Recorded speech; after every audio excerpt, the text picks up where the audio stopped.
false doctrine is never neutral. Behind every corruption of the gospel stands the father of lies.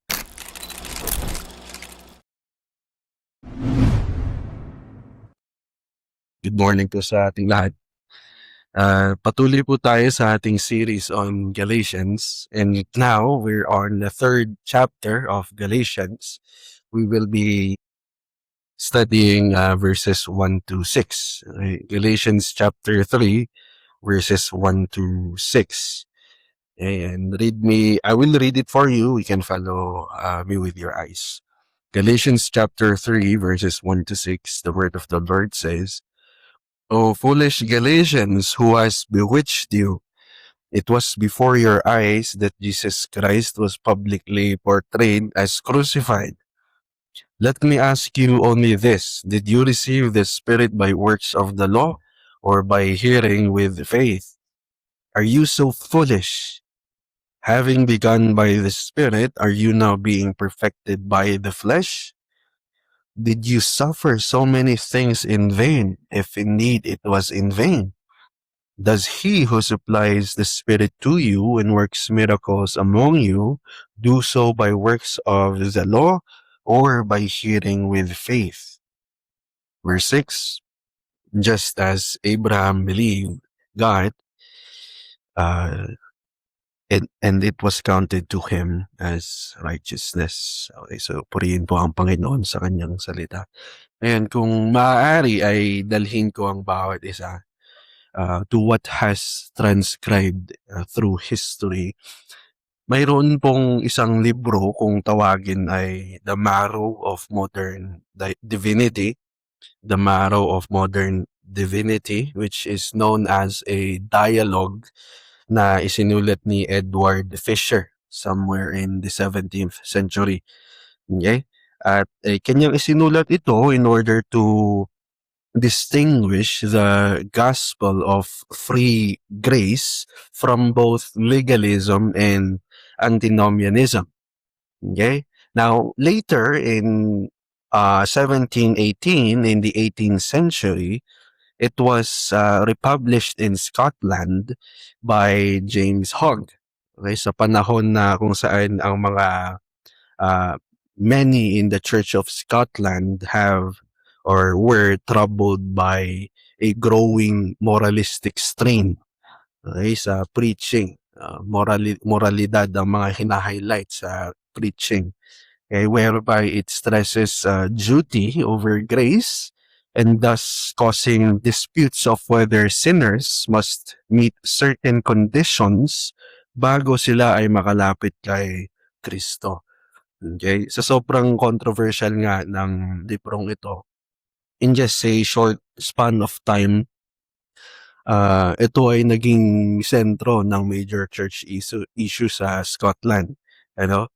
Therefore, just 2 years later, in 1720, so 1718, it was republished by James Hogg. In 1720, the General Assembly, kung tawagin ng kung tawagin sa government ng Presbyterian Church, the General Assembly, who were governed by elders and ministers, eventually they condemned this book. Ano po? They had forbidden ministers to recommend it even. They warned people against reading this book as if na ito ay mali. Okay? So to cut the story short, ang concern was very weighty or mabigat, because the issue that led them to that conclusion was not just a trifling point of debate, or in other words, a minor issue. It was again an issue that targeted the freeness of God's grace, the faith that is given to His people, and entirely the place of Christ sa preaching ng kanyang gospel. Ano po? Which kung ating susuriin, ang naging concern nung panahon na iyon, it was painfully the same concern with Galatia. Okay, it was painfully close to the one that Paul addresses in Galatia. And so the question was whether sinners come to peace with God by resting wholly in Christ as he is offered by the gospel, in the gospel, or whether they must first bring something out of their own, some qualification, some preparation, some legal fitness to complete what grace begins. Okay? So that is why kung titignan natin kabuuan ang Galatians chapter 3, it still speaks such power. Okay? The Galatians were not tempted to deny Christ outright, but again, to add to him. They were in danger of treating Christ as necessary, but not enough. Okay? So we can see how subtle or how dangerous that can be by plain sight. Ano po? The Spirit as only the beginning and the faith as only the first step. Okay? Yet Paul responds to this error with astonishment, urgency, and clarification sa pamamagitan lamang ng gospel truth. Okay?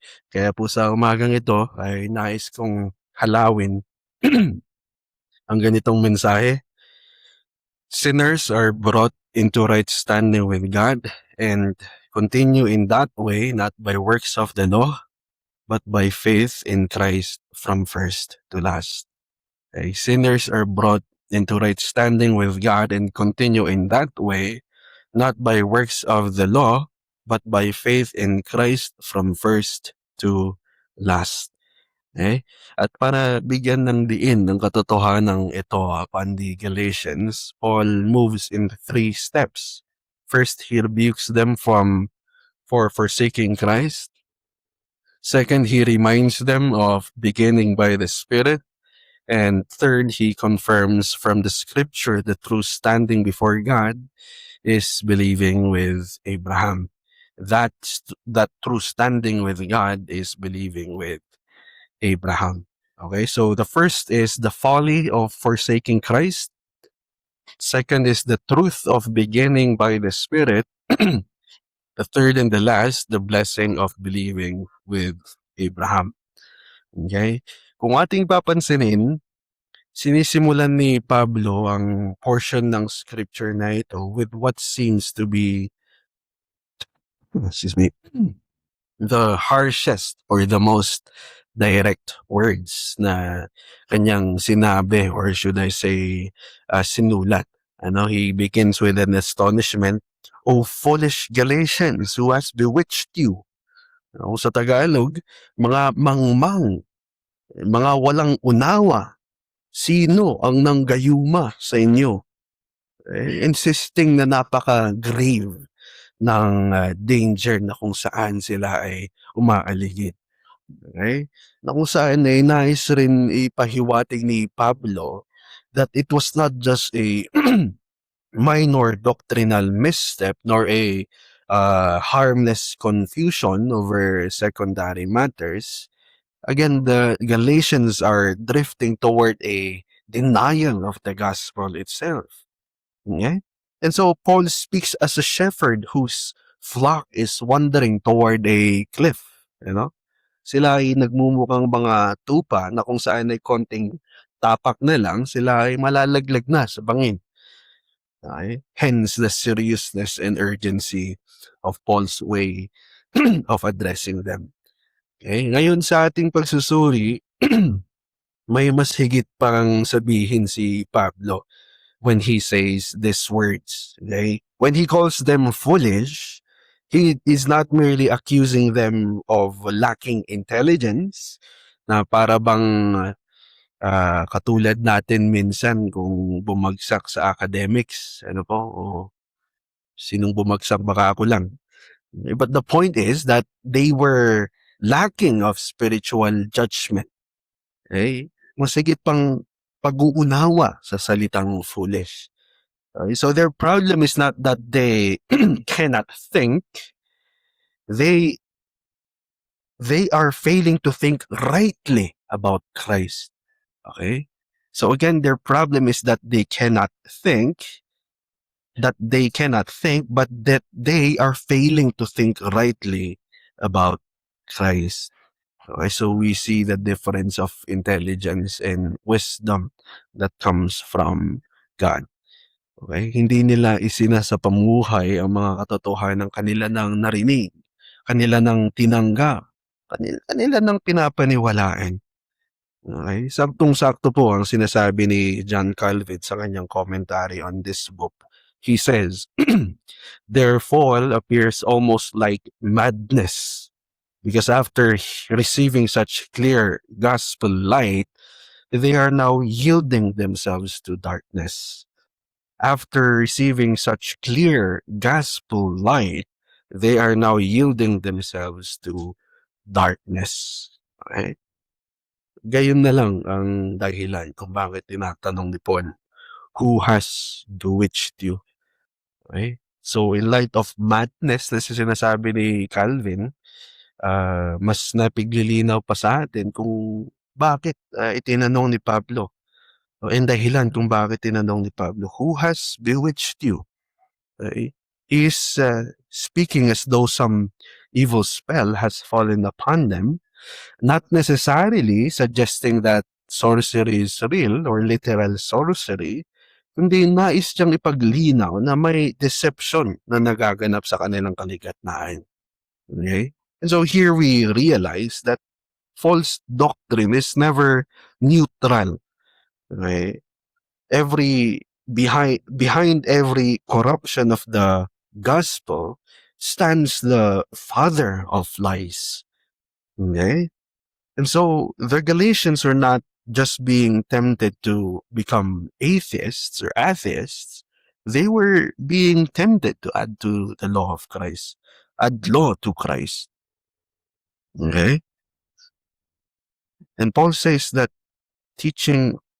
such teaching is so contrary to the truth that it is as though they have been bewitched.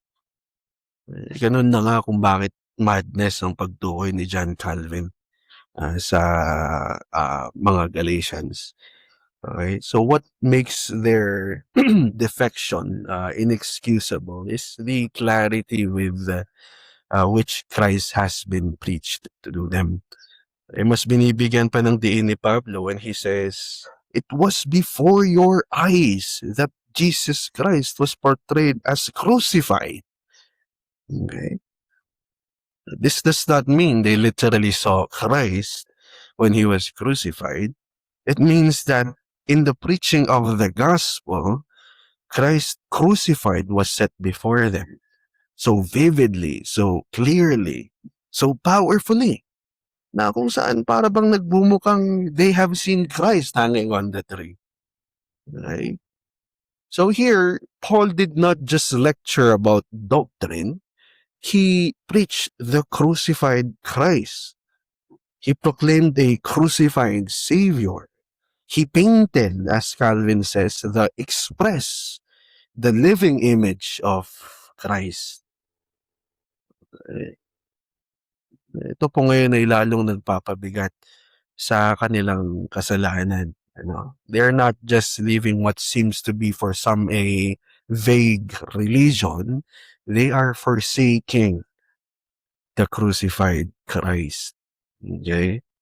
They had heard of the Son of God given for sinners. They had heard of the atoning blood. They had heard of the curse borne, the death canceled, the righteousness accomplished, imputed.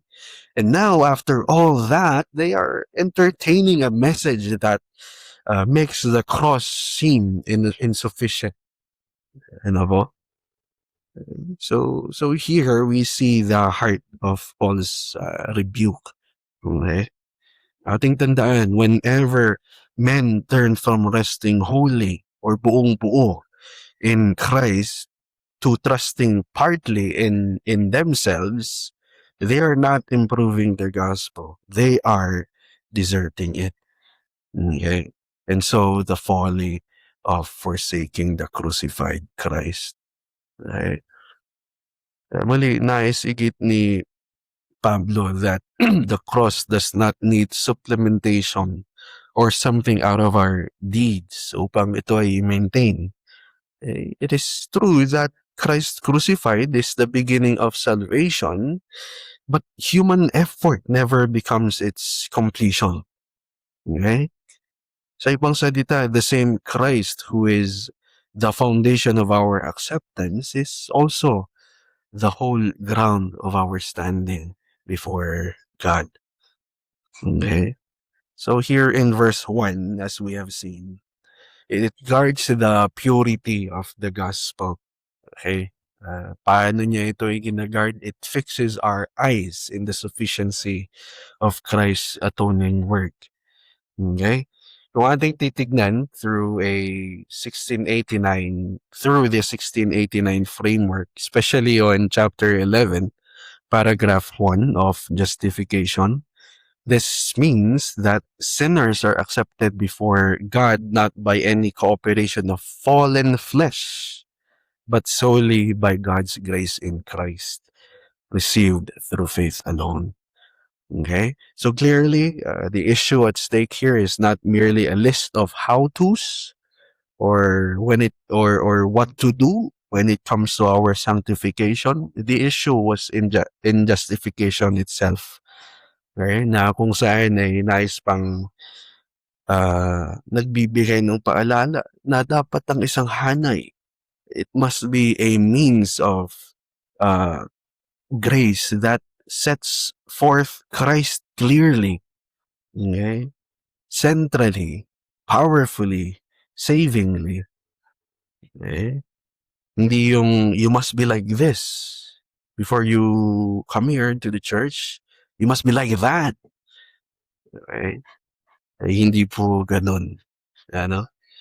Kaya, mga kapatid, sa ating pagtanggap on the teaching of verse 1, we do not want to look within for the ground of our peace. Okay?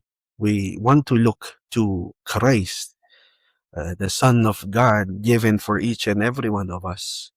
Okay? The church does not need entertainment, okay? Moralism, bare moralism. The church needs Christ. The church needs Christ publicly portrayed, okay, to be seen as crucified in the lives of the believers. Okay? For when Christ is seen in the gospel, the soul is humbled, they are comforted, and they are surely anchored in Christ. Okay? So having exposed the madness of turning from the plainly preached Christ, Paul now appeals to the Galatians' own conversion and Christian experience, ano po? Where the answer was already written by the Spirit Himself. Okay? So the folly of forsaking Christ, and now we're on the truth of beginning by the Spirit.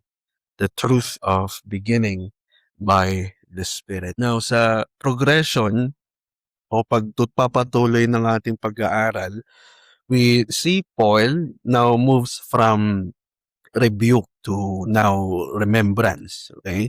Pagkatapos lamang na kanyang ibulgar ang folly in forsaking Christ crucified, he presses them with a series of questions na nagmumula sa kanilang mga karanasan. Ano po? In verse 2, it says, "Let me ask you only this. Did you receive the Spirit by works of the law or by hearing with faith?" Okay? Now, Paul does not ask this because he is uncertain of the answer. Hindi niya alam yung sagot. But he asks it because the answer, nais niyang iparating that the answer is undeniable. Okay? At alam nila kung paano sila nagsimula. Okay? They did not receive the Spirit by circumcision, by ceremonial obedience, or by works of the law. When the gospel came to them, God gave them the Spirit through the hearing of faith. Yun na nga ang punto ni Pablo.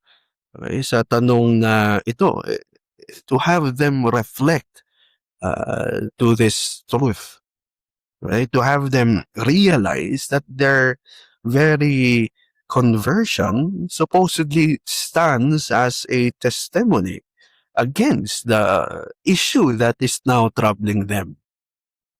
Okay? So the presence of the Spirit among them was not a reward for law keeping, it was God's gracious gift through faith in Christ. Okay? At upang ito'y bigyan pa ng diin, sinasabi ni Calvin, there is manifest ingratitude in departing from the very doctrine by which they first received so great a benefit. Right? There is a manifest ingratitude departing from the very doctrine by which they first received so great a benefit. Okay? O sa ating salita, ito ay tayo ay ingrata, hindi mapagpasalamat sa Panginoon kung ating tinatalikuran ang katotohanan na kung saan tayo ay lubos na nakinabang. Okay? Therefore, this is no small matter. The gift of the Spirit is the mark of belonging to the people of God.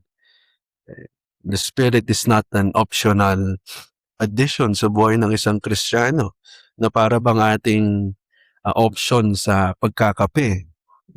Kung tayo ay tanungin kung may creamer ba o sugar. No. He's not even close to that. Bagkus nais nating tignan pa ng mas higit, ng mas mataas, He is the seal of adoption. The evidence of union with Christ. Okay?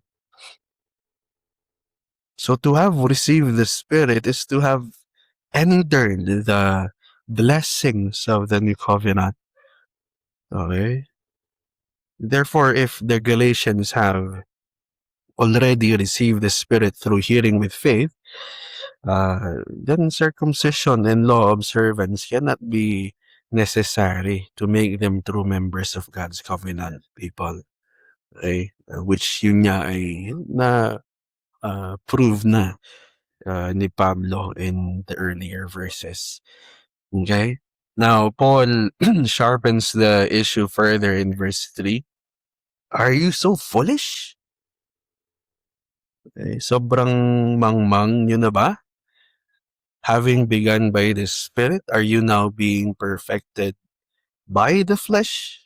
Okay. Here we see the absurdity of their drifting away from the truth. Okay? They began one way and are now tempted to finish in another. Okay? They began with God's initiative and now they are considering a return to the old principle of the flesh. Okay? Now again, by flesh, panigurado isinasama ni Pablo ang pag-emphasize sa mga Judaizers patungkol sa circumcision, katulad niya ng sinasabi niya previously. But as we have also realized, he means more than that. Okay? He's speaking of human reliance, human doing, human effort. Okay? These things that are considered to be a basis of acceptance before God. Okay? Now, carefully thinking on that, having mentioned that, ating ding matututunan that this warning of the text, it reaches beyond the first century Judaism. Okay? What I mean to say is that it also reaches present Christians. Okay? It reminds us that any self-contribution, it belongs to the flesh.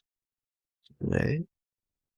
And the flesh is man attempting to secure himself, right? Secure something that only God can do by His grace. At yun ay ang ating katatayuan sa harap ng Panginoon. Okay? At gayon na nga ang paglilinaw ni Pablo sa kanila. Okay, then in the following verses, Paul further asks in verse 4, did you suffer so many things in vain? If indeed it was in vain. Okay. Sa version po ng Magandang Balita Biblia, wala na bang halaga sa inyo ang mga naranasan ninyo?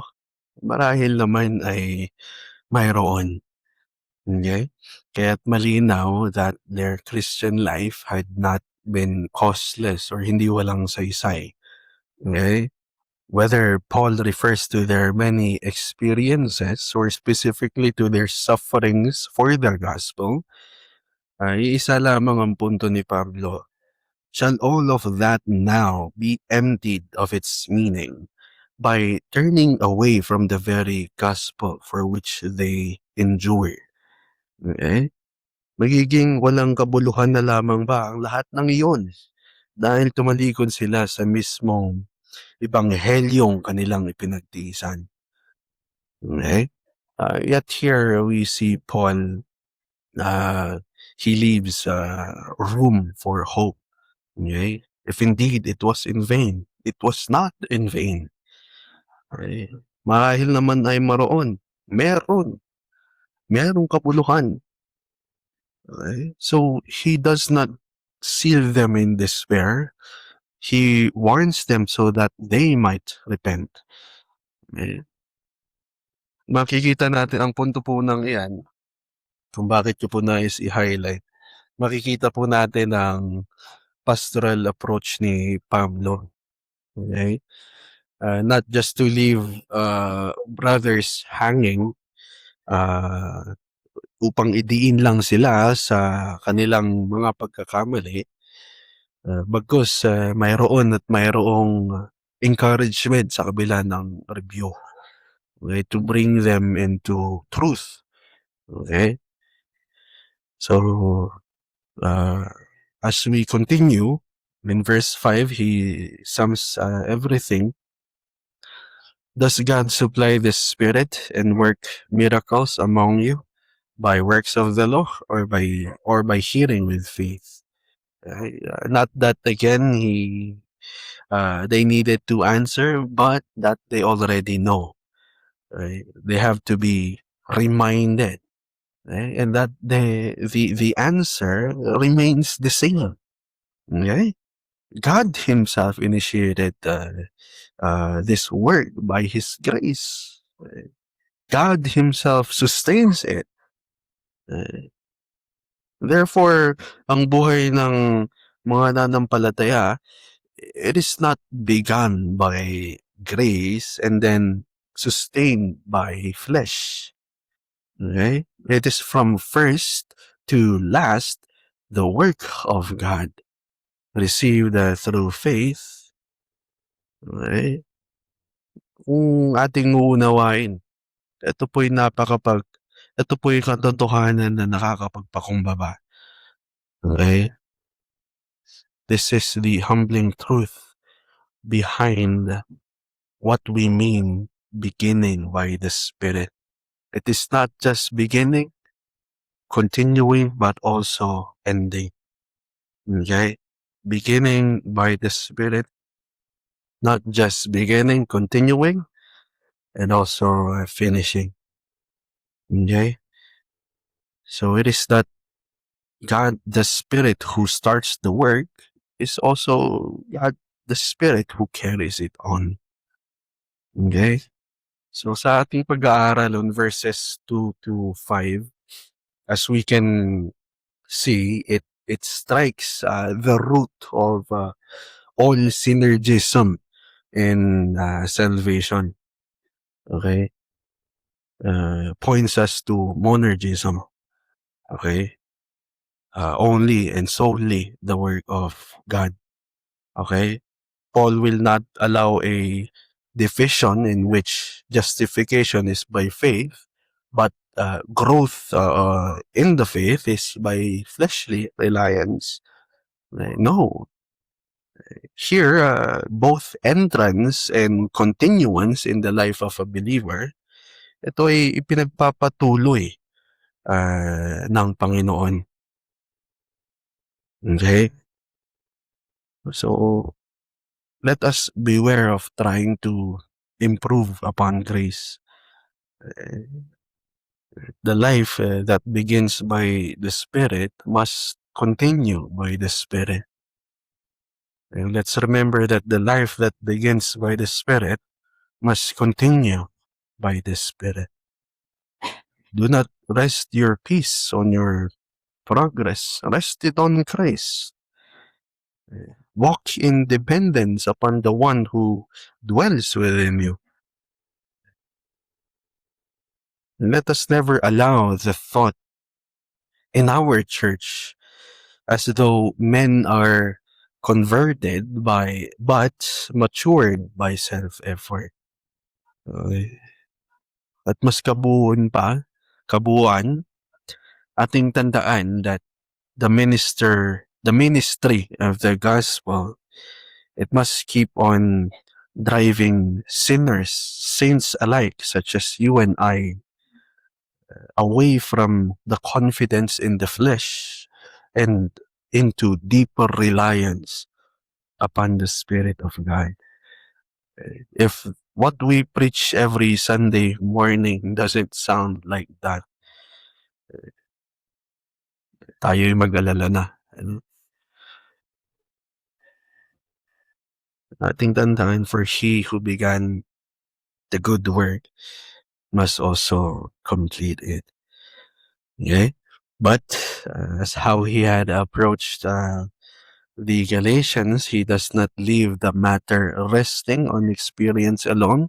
He now turns to the scriptures, okay? Particularly to Abraham, to show that the way the Galatians began is the way God has always justified his people.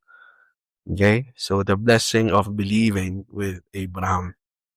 The blessing of believing with Abraham. So having rebuked the Galatians from their own experience, Paul now turns to scripture in verse 6. Just as Abraham believed God, it was counted to him as righteousness. Okay. Now, this is not a detour or pag-iibang landas ni Pablo from his arguments as if na nag-argue siya ng iba pa. Rather, mas higit niya lang i-confirm ang nauna niyang mga argumento. Okay? So, the same principle that explained the Galatians' reception of the Spirit explains Abraham's standing before God. Okay? So, here it is clear that they received by hearing with faith, and Abraham also stood before God by faith. Okay? So, Paul moves from experience to biblical proof, from what the Galatians know in themselves to what God has revealed in His Word. Okay? Now, that little phrase, just as, in verse 6, I never thought was very important. You know?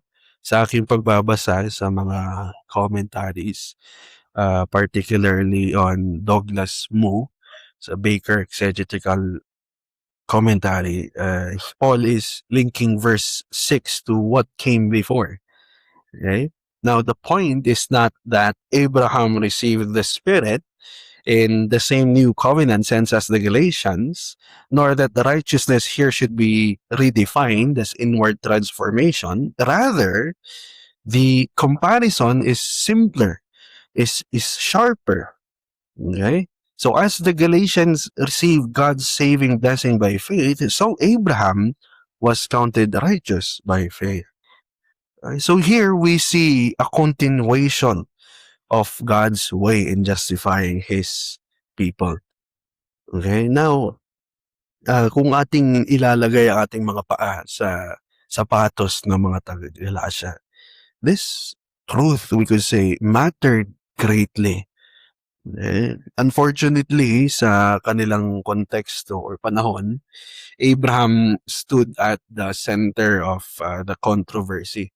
You know, according to Thomas Schreiner, the false teachers were almost certainly leaning on Abraham to support their case for circumcision and law observance. Okay?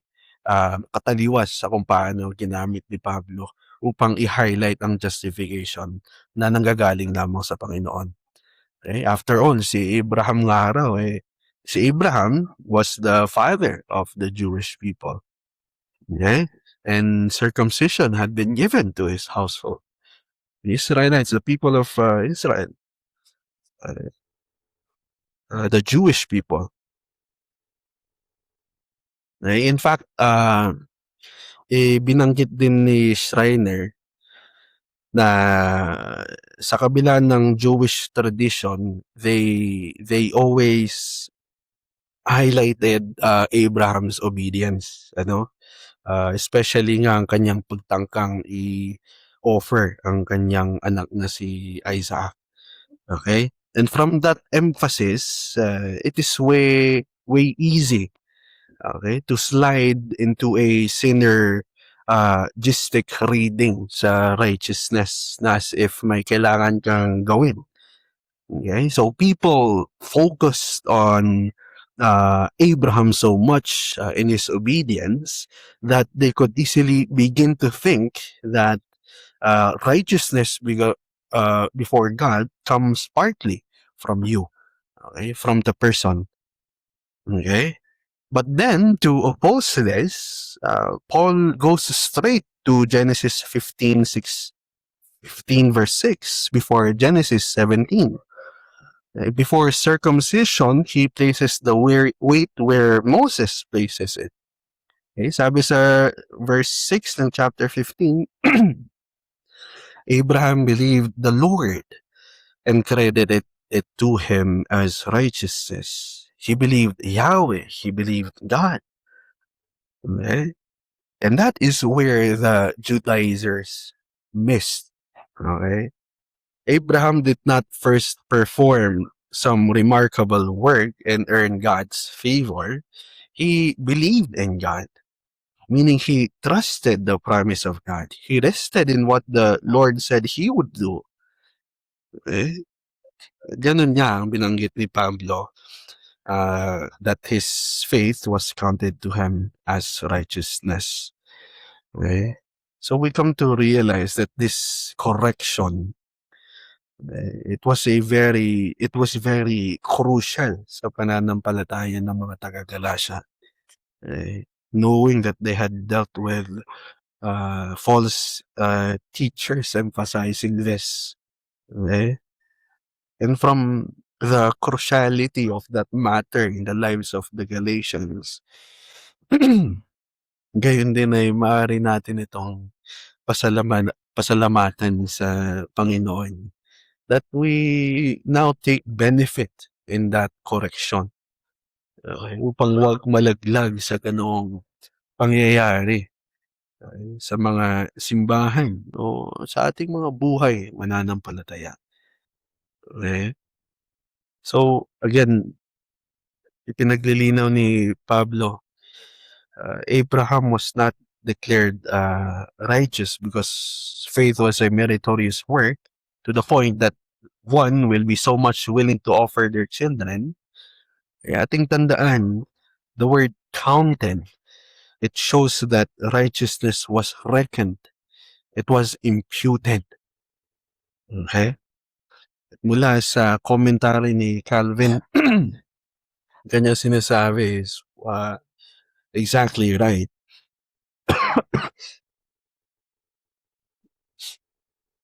Faith is not the principal cause of justification.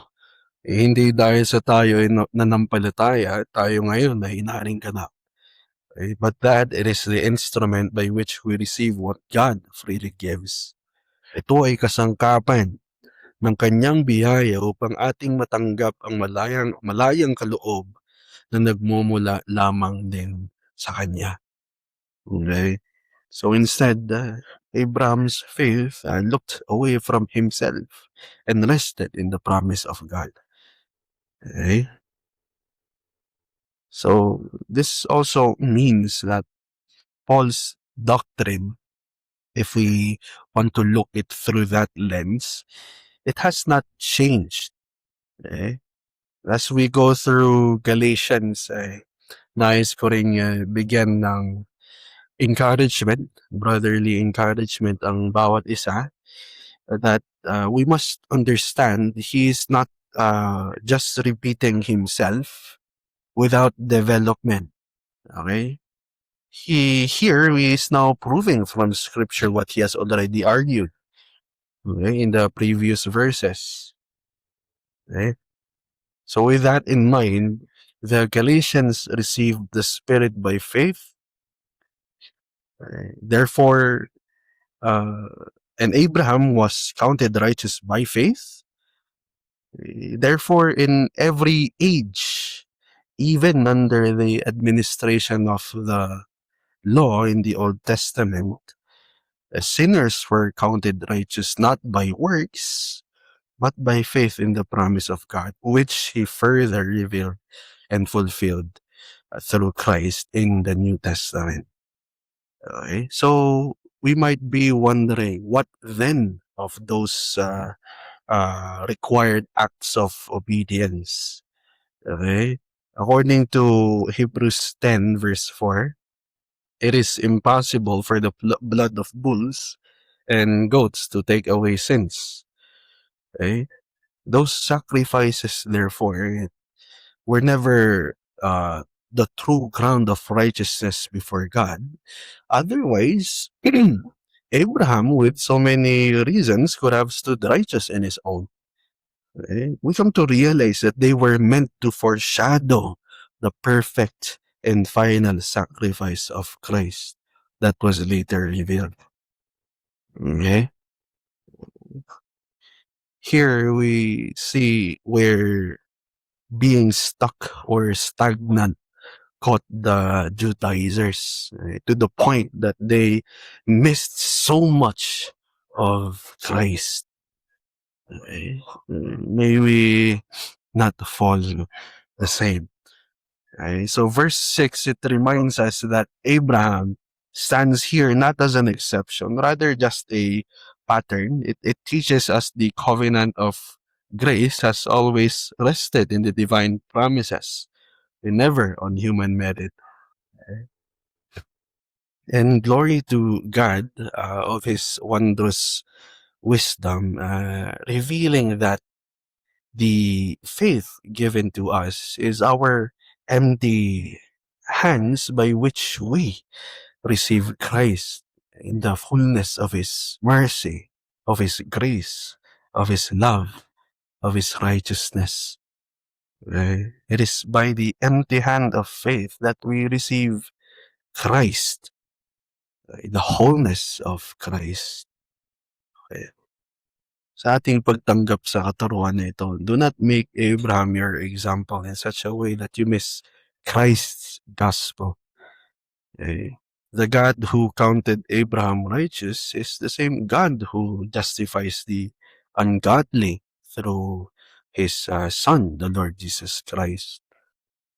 So this only leads us to let all boasting die. Let all confidence in the flesh be renounced. And let Christ alone be our righteousness. Sa pagtatapos ng ating pag-aaral sa umagang ito, here Paul leaves the Galatians with nowhere to hide. Christ was publicly portrayed as crucified. The Spirit was received. Abraham believed God. Every witness says the same thing. Salvation is by faith from first to last. Okay.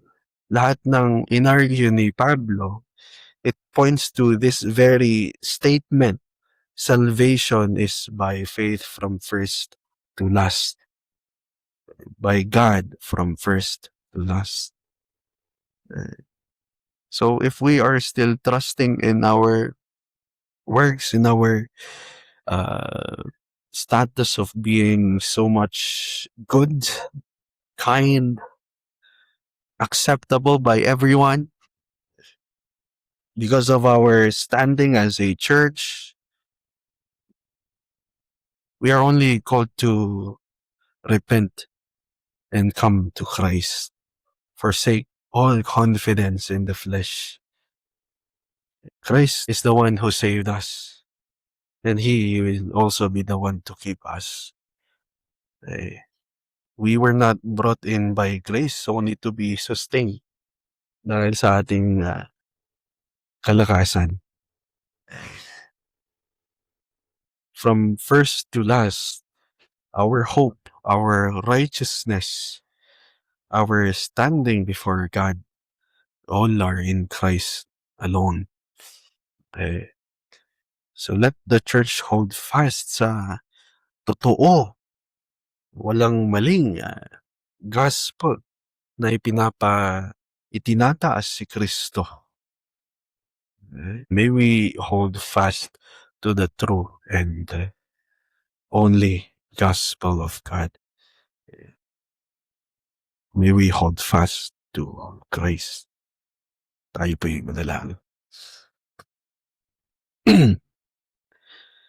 Lubos po ang aming pagpapakumbaba, Panginoon, sa katotohanan na aming narinig sa inyong salita. These are your words, and it is our prayer that in your wisdom you have indeed preserved it and will preserve it to the lives of your children, for each and every one of us, that we may bring this truth to